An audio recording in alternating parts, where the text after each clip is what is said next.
hello friends. Good morning to everybody. Welcome to Sadhana DG class.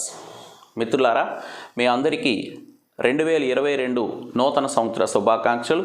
ఈ కొత్త సంవత్సరంలో అనుకున్న విజయాలన్నింటినీ సాధించాలని మనస్ఫూర్తిగా కోరుకుంటున్నాను.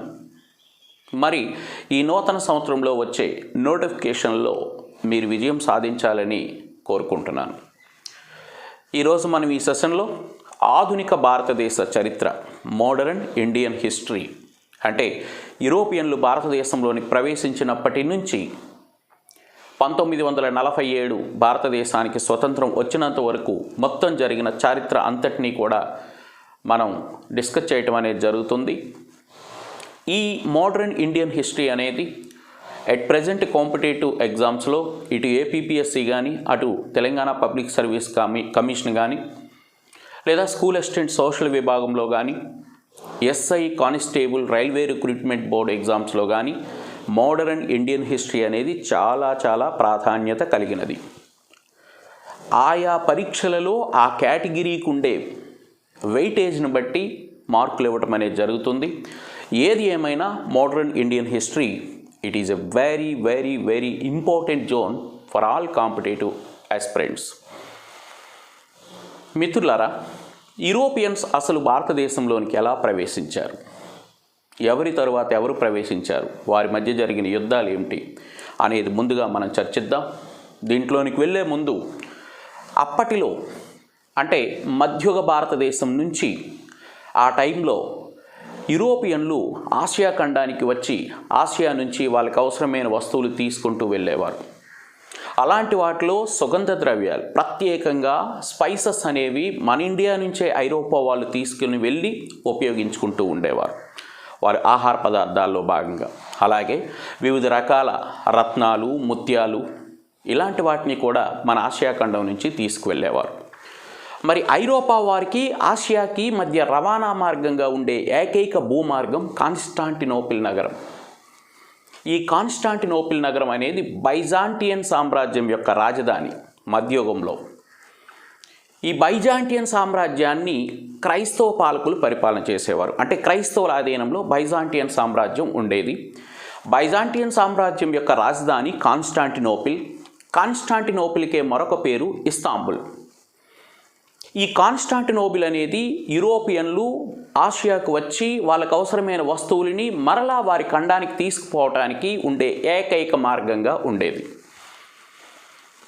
ఇలాంటి పరిస్థితుల్లో మీ అందరికీ తెలుసు, మధ్యయుగ ప్రపంచంలో క్రైస్తవులకి ముస్లింలకి మధ్య క్రూసేడ్లు అనే మత యుద్ధాలు జరిగాయి. చెడుకు వ్యతిరేకంగా మంచిని సాధించడానికి జరిగిన మత యుద్ధాలే క్రూసేడ్లు. ఇలా క్రూసేడ్లు అనే మత యుద్ధాలు జరుగుతున్న తరుణంలో 1453లో టర్కీని పరిపాలన చేస్తున్న ఇస్లాం సుల్తాన్, ఆయన పేరే రెండవ మహమ్మద్, ఇతను బైజాంటియన్ సామ్రాజ్యం రాజధాని అయిన కాన్స్టాంటినోపిల్ని ఆక్రమించుకున్నాడు. అప్పటికి ఈ బైజాంటియన్ సామ్రాజ్యాన్ని పరిపాలన చేస్తున్న క్రైస్తవ రాజు లేదా ప్రభు ఎవరు అంటే కాన్స్టంటైన్. ఈ కాన్స్టంటైన్ని ఓడించి 1453లో కాన్స్టాంటినోపిల్ని ఆక్యుపై చేసుకోవటం జరిగింది. సో దీనితో అంతవరకు భూమార్గంగా ఉండే కాన్స్టాంటినోపిల్ అనేది ముస్లిం సుల్తాన్ల ఆధీనంలోనికి వచ్చింది. సో గెలిచిన టర్కీ సుల్తాన్ పేరు రెండవ మహమ్మద్, ఓడిన క్రైస్తవ ప్రభు పేరు కాన్స్టంటైన్. సో ఎప్పుడైతే కాన్స్టాంటినోపిల్ ముస్లింల పరం కావటం జరిగిందో, ఈ కాన్స్టాంటినోపిల్ మీదుగా ఉండే భూమార్గాన్ని వాళ్ళు మూసివేయటం జరిగింది. ఎందుకు క్లోజ్ చేశారంటే యూరప్ కాంటినెంట్ అంతా క్రైస్తవ మతమే. క్రైస్తవము అనేది యూరోపియన్ల యొక్క అధికారిక మతం. కాబట్టి వాళ్ళని మతపరంగా దెబ్బగొట్టాలి అంటే వాళ్ళ వ్యాపారాన్ని దెబ్బగొట్టాలి అని చెప్పి కాన్స్టాంటినోపిల్ని క్లోజ్ చేయటం జరిగింది. సో దీనితో యూరోపియన్లకు ఆసియా ఖండం నుంచి జరిగే వ్యాపారం, వాళ్ళ అవసరానికి వాళ్ళకి అవసరమయ్యే వస్తువులు యూరప్కి వెళ్ళడం ఆగిపోయింది. సో అప్పుడు ఐరోపా చక్రవర్తులు ప్రత్యామ్నాయ మార్గాల్ని అన్వేషించారు. అందులో భాగంగానే సముద్ర మార్గాల్ని అన్వేషించడం మొదలుపెట్టారు. స్పెయిన్ కానీ, పోర్చుగల్ కానీ, ఇటలీ కానీ, జర్మనీ కానీ ఆయా ప్రాంతాల్లో ఉండే పాలకులు నావికులకు శిక్షణ ఇవ్వడం ప్రారంభించారు. అందులో ప్రత్యేకంగా స్పెయిన్ మరియు పోర్చుగల్ దేశాల్లో అనేక నావికా శిక్షణాశాలలు అనేవి ప్రారంభమైనాయి. అప్పటికి పోర్చుగల్ రాజు ఇన్ఫాంట్ హెన్రీ, ఆయన పేరు ఇన్ఫాంట్ హెన్రీ, ఇతను పోర్చుగల్ రాజు. ప్రత్యేకంగా పోర్చుగల్ క్యాపిటల్ లిస్బన్లో నావికులకు శిక్షణ ఇవ్వటానికి ఒక నావికా శిక్షణాశాలను ఏర్పరిచి అనేక మంది నావికులని తయారు చేస్తాడు. ఆ ఇన్ఫాంట్ హెన్రీ అనేవాడే ఫస్ట్ నావికా పాఠశాలను స్థాపించాడనమాట. ఆయన ప్రత్యేకంగా నావికుడు కూడా, అందువలనే అతన్ని హెన్రీ ది నావిగేటర్ అంటారు. హెన్రీ ది నావిగేటర్ అనే బిరుదు గల పోర్చుగల్ చక్రవర్తి ఎవరు అంటే ఇన్ఫాంట్ హెన్రీ. సరే, మరి అక్కడ శిక్షణ పొంది తర్వాత కాలంలో అంటే 1487వ సంవత్సరంలో రెండవ జాన్ అనే పోర్చుగల్ చక్రవర్తి యొక్క సహకారంతో, ప్రోత్సాహంతో భారతదేశానికి సముద్ర మార్గం ద్వారా చేరుకోవాలి అని ప్రయత్నం చేసిన వ్యక్తి బర్తలోమ్యూడియస్. ఈయన పోర్చుగల్ నావికుడు. ఈయన మధ్యధరా సముద్రం, లిస్బన్ దగ్గర నుంచి బయలుదేరి మధ్యధరా సముద్రంలోనికి వచ్చి ఆఫ్రికా పశ్చిమ భాగంలోనికి ఎంటర్ అయ్యి అట్లాంటిక్ మహాసముద్రం మీదుగా ప్రయాణం చేసి ఆఫ్రికా యొక్క దక్షిణ భాగంలోనికి చేరుకుంటాడు. అది ఒక అగ్రం, కేప్ అనమాట. దాన్నే ఆఫ్రికా దక్షిణాగ్రం అంటారు. ఆ ఆఫ్రికా దక్షిణాగ్రంలోనికి బర్తలోమ్యూడియస్ చేరుకుంటాడు. కాకపోతే వాతావరణ పరిస్థితులు అనుకూలించక విపరీతమైన తుఫాన్లు ఆ భాగంలో సంభవిస్తూ ఉంటాయి. సరే, తుఫాన్లు ఎక్కువగా ఉన్నాయి కాబట్టి సముద్రయానం కష్టమైంది. వెంటనే అక్కడి నుంచి బర్తలోమ్యూడియస్ మరలా పోర్చుగల్కి వెళ్ళిపోయినాడు. కాబట్టి అతని యొక్క ప్రయాణం సక్సెస్ కాలేదు. అయితే ఆఫ్రికా దక్షిణాగ్రంలో విపరీతమైన తుఫాన్లు ఉన్నాయి కాబట్టి అతడు ఆ ఆఫ్రికా దక్షిణాగ్రానికి పెట్టిన పేరు Cape of storms, తుఫానుల Akram. Africa దక్షిణాగ్రానికి తుఫానుల అగ్రం అనే పేరు పెట్టినవాడు ఎవరంటే బర్తలోమ్యూడియస్. ఇక అనంతరం 1492వ సంవత్సరంలో క్రిస్టోఫర్ కొలంబస్ బయలుదేరాడు భారతదేశానికి సముద్ర మార్గాన్ని కనుగొనాలని. సో ఇతడు కూడా లిస్బన్ రేవు నుంచి మధ్యధరా సముద్రంలోనికి ఎంటర్ అయ్యి అక్కడి నుంచి అట్లాంటిక్ మహాసముద్రంలోకి ప్రవేశిస్తాడు. అట్లాంటిక్ మహాసముద్రంలో ఉండే విపరీతమైన అల్లకల్లోలు, ఎందుకంటే అట్లాంటిక్ మహాసముద్రాన్ని అల్లకల్లోల సముద్రం కూడా అంటారు. విపరీతమైన అలజడులు, అల్లకల్లోల వలన ఆయన ఆఫ్రికా పశ్చిమ తీరానికి వెళ్లకుండా డైరెక్ట్గా పశ్చిమ భాగంలోనికి వెళ్ళిపోతాడు. అట్లాంటిక్ మహాసముద్రం నుంచి లోపలికి తోసుకుపోబడతాడు. అంటే ఇప్పుడు మనం అనుకుంటున్న అమెరికా కాంటినెంట్ అంచులకు వెళ్ళిపోతాడనమాట. అక్కడికి వెళ్ళిపోతే కొన్ని ఐలాండ్స్ బయలుపడతాయి. వాటిని కరేబియన్ దీవులు, వాటిని ఏమంటారు? కరేబియన్ దీవులు అంటారు, లేదా సెయింట్ లాంజరస్ దీవులు అంటారు. ఆ కరేబియన్ దీవులు లేదా సెయింట్ లాంజరస్ దీవుల్లోనికి ఆయన కొట్టుకుపోబడతాడు.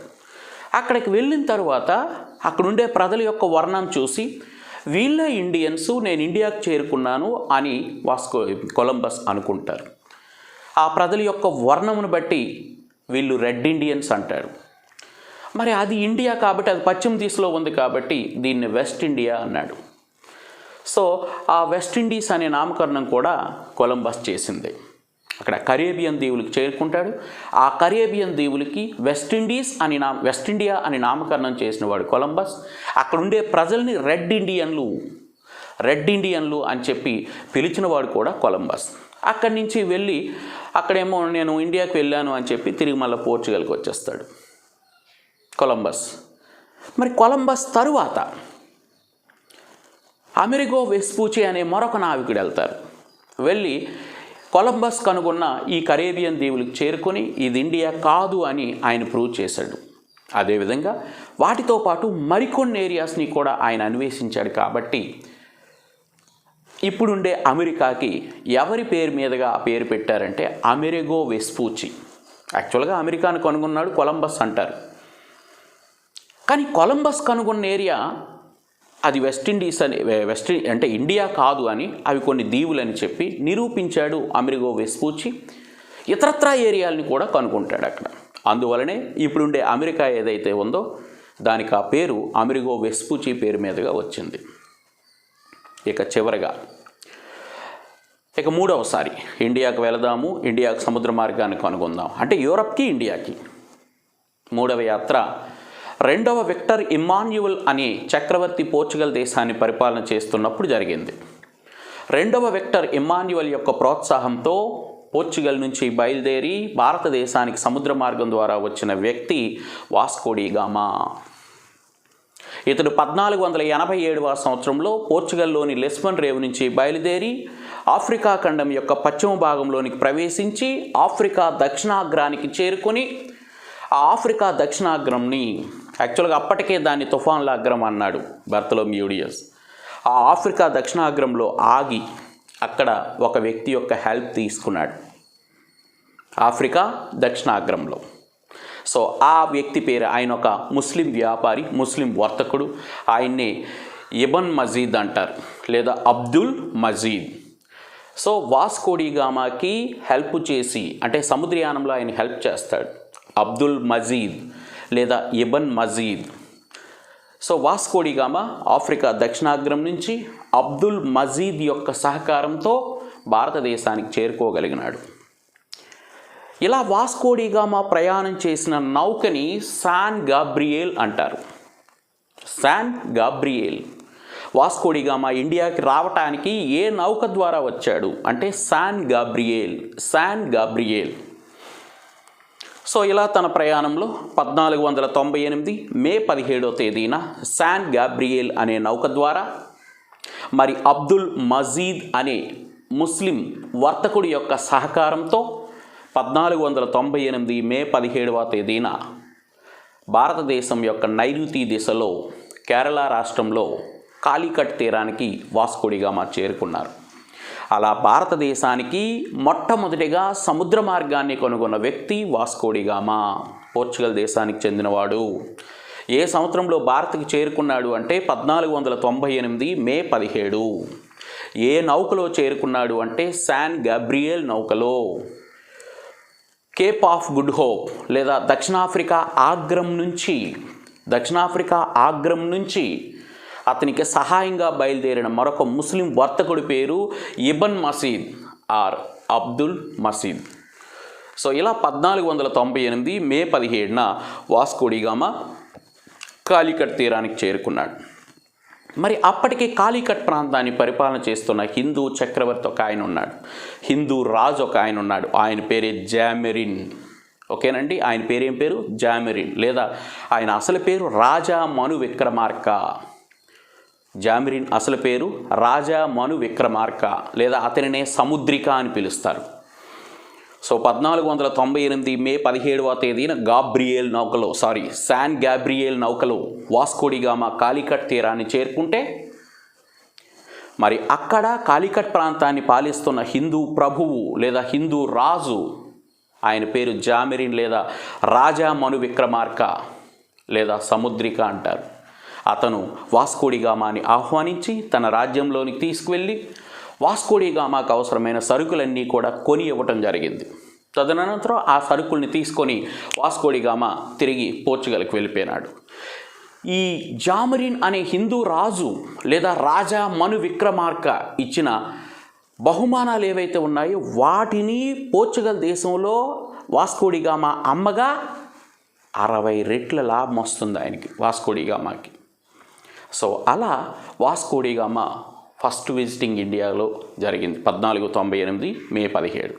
తర్వాత Vasco da Gama second time 1502వ సంవత్సరంలో మరి కొచ్చిన్ రావటం జరిగింది, కాలికట్ రావటం జరిగింది. సో ఇలా కేరళకి వాస్కో డి గామాకి మంచి సంబంధం ఏర్పడింది. ఇక చివరిగా వాస్కో డి గామా 1524 డిసెంబర్లో కొచ్చిన్లో మలేరియాతో మరణించారనమాట. సో వాస్కో డి గామా యొక్క సమాధి మన దేశంలో ఎక్కడుంది అంటే ఏ సిటీలో ఉంది అంటే కొచ్చిన్ సిటీలో. ఓకేనండి. సో ఇది మనకి యూరోపియన్స్ అసలు ఇండియాలోనికి ప్రవేశించడానికి గల హిస్టరీ అనమాట. ఓకేనండి. కాన్స్టాంటినోపిల్ పతనం జరిగిన సంవత్సరం 1453. కాన్స్టాంటినోపిల్ని ఆక్రమించుకున్న టర్కీ సుల్తాన్ 2వ మహమ్మద్దు. అప్పటికి కాన్స్టాంటినోపిల్ని పరిపాలన చేస్తున్న క్రైస్తవ పాలకుడు కాన్స్టంటైన్. ఎవరండి? కాన్స్టంటైన్. ఇక మరి ఏ పోర్చుగల్ రాజుని హెన్రీ ది నావిగేటర్ అంటారు? ఇన్ఫాంటే హెన్రీ. ఓకేనండి. మరి భారతదేశానికి సముద్ర మార్గాన్ని కనుగొనాలి అని చెప్పి ప్రయత్నం చేసిన మొదటి యాత్రికుడు బార్తిలోమ్యూడియస్. అతని ప్రయాణం సక్సెస్ కాలేదు.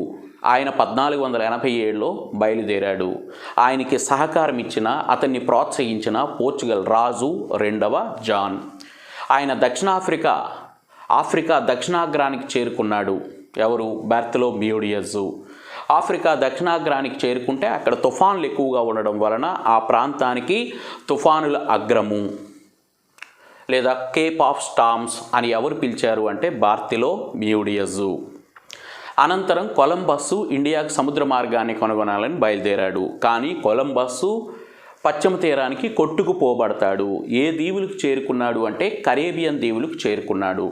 ఆ కరేబియన్ దీవులే ఇండియా అనుకొని దానికి వాటిని పశ్చిమ ఇండియా దీవులు లేదా వెస్ట్ ఇండీస్ దీవులని నామకరణం చేశాడు. అక్కడ ఉండే ప్రజలను వెస్ట్ ఇండియన్లు అని పిలిచారు. తరువాత ఆ ప్రాంతానికి చేరుకొని అది ఇండియా కాదని ప్రూవ్ చేసిన వాడు అమెరిగో వెస్పూచి పేరు మీదగానే ఆ ఖండానికి అమెరికా అనే పేరు వచ్చింది. ఇక చివరిగా వాస్కోడిగామాను ఇండియాకి వెళ్ళమని, సముద్ర మార్గం ద్వారా వెళ్ళమని అతన్ని ప్రోత్సహించిన పోర్చుగల్ రాజు 2వ ఇమ్మాన్యుయల్. వాస్కోడిగామా ఏ సంవత్సరంలో లిస్బన్ రేవు దగ్గర బయలుదేరాడంటే 1497లో. వాస్కోడిగామా ఇండియాకి ఎప్పుడు వచ్చాడు అంటే 1498 మే 17న. వాస్కోడిగామా ప్రయాణం చేసిన నౌక పేరు శాన్ గ్యాబ్రియల్. వాస్కోడిగామాకు సహాయం చేసిన ఒక ముస్లిం వర్తకుడు యమన్ మసీద్ అబ్దుల్ మసీద్. సో వాస్కోడిగామాని కాలికట్లో ఆహ్వానించిన స్థానిక చక్రవర్తి జామెరిన్ లేదా రాజా మను విక్రమవర్మ లేదా సముద్రిక. వాస్కోడిగామా మొదటి విజిటింగ్ 1498, వాస్కోడిగామా 2వ విజిటింగ్ 1502 ఇండియాలో. చివరిసారిగా వాస్కోడిగామా ఎప్పుడు చనిపోయినాడు అంటే 1524 డిసెంబర్లో. ఏ సిటీలో చనిపోయినాడు అంటే కొచ్చిన్లో. ఏ రోగంతో చనిపోయినాడు అంటే మలేరియా. వాస్కోడిగామా యొక్క సమాధి ఎక్కడుంది అంటే కొచ్చిన్లో.